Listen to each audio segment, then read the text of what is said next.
Vamos a ver unos factores de virulencia que tienen unos microorganismos. Vamos a ver 3 factores de virulencia.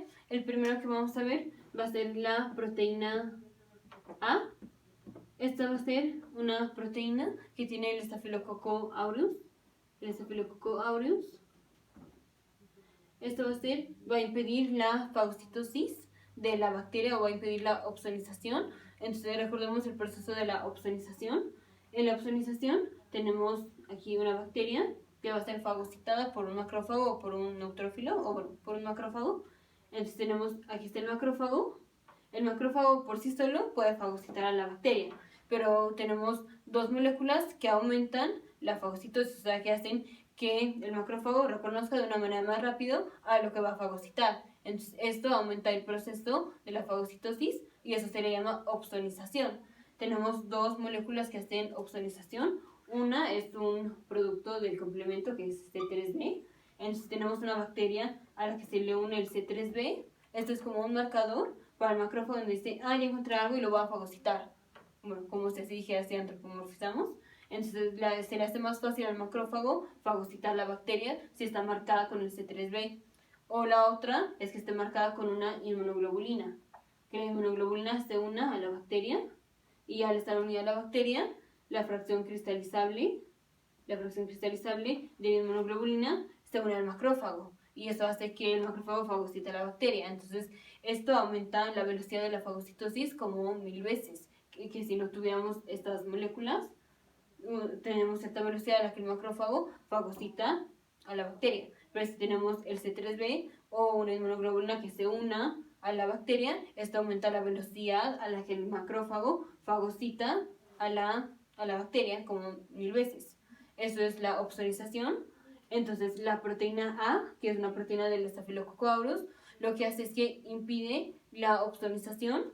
Esto es porque en la inmunoglobulina, la voy a poner más grande, que tenemos la inmunoglobulina. Esta es la parte cristalizable de la inmunoglobulina. Vamos a tener la proteína A. Aquí la proteína A se va a unir a la fracción cristalizable. Y al unirse a la fracción cristalizable de la inmunoglobulina no se puede unir al macrófago. Y al no unirse al macrófago, entonces no le está diciendo, o es como si no le dijera al macrófago que ya se unió a la bacteria y que ya la puede fagocitar. Porque no se puede unir al macrófago porque la fracción cristalizable está protegida o está unida a la proteína A y entonces ya no es reconocida por el macrófago. Entonces, en general, esto es la proteína A específica para la inmunoglobulina IgG. O sea, la proteína A se une a la fracción cristalizable de la inmunoglobulina IgG. Y entonces este es un mecanismo por el cual el Staphylococcus aureus evade la opsonización o evade la fagocitosis del macrófago. Entonces así el macrófago no se come a la bacteria o no la fagocita.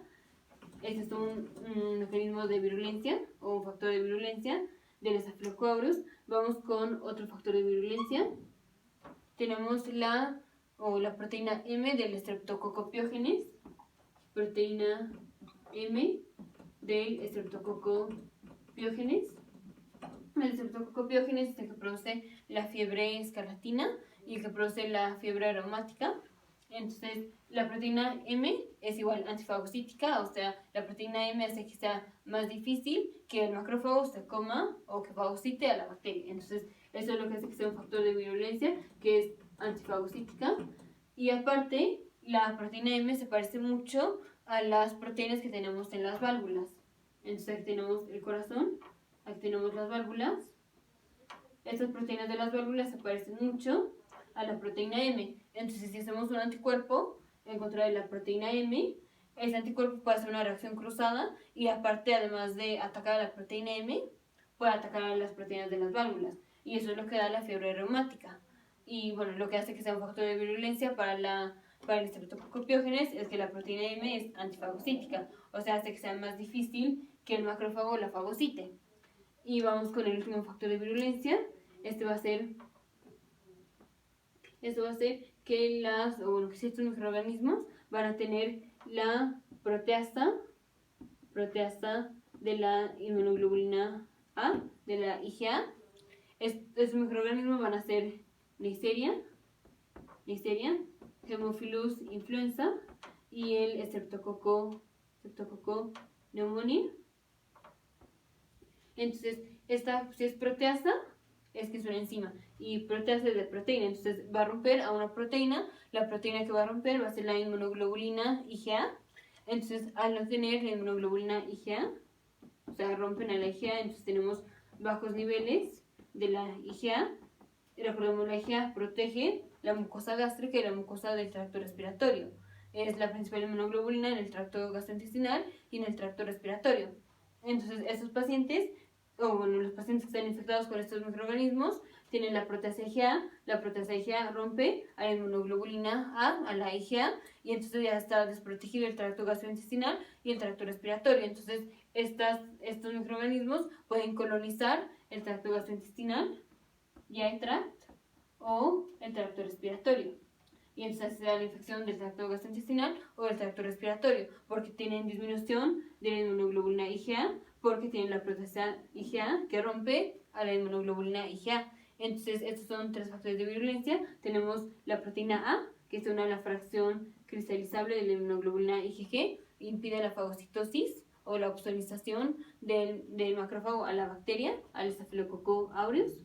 Tenemos la proteína M, que también es antifagocítica, que es del Streptococcus pyogenes, y puede hacer los anticuerpos que hacemos en contra de la proteína M, hace reacción cruzada con las proteínas de las válvulas, de lo que da la fiebre reumática. Y el otro factor de virulencia que vimos es la proteasa de la inmunoglobulina A, en donde se rompe la IgA por estos microorganismos de Neisseria, Haemophilus influenza y el Streptococcus pneumoniae, y esto hace que la mucosa quede desprotegida, entonces se puede hacer colonización con esas bacterias del tracto respiratorio o del tracto gastrointestinal. Te vemos en el siguiente video.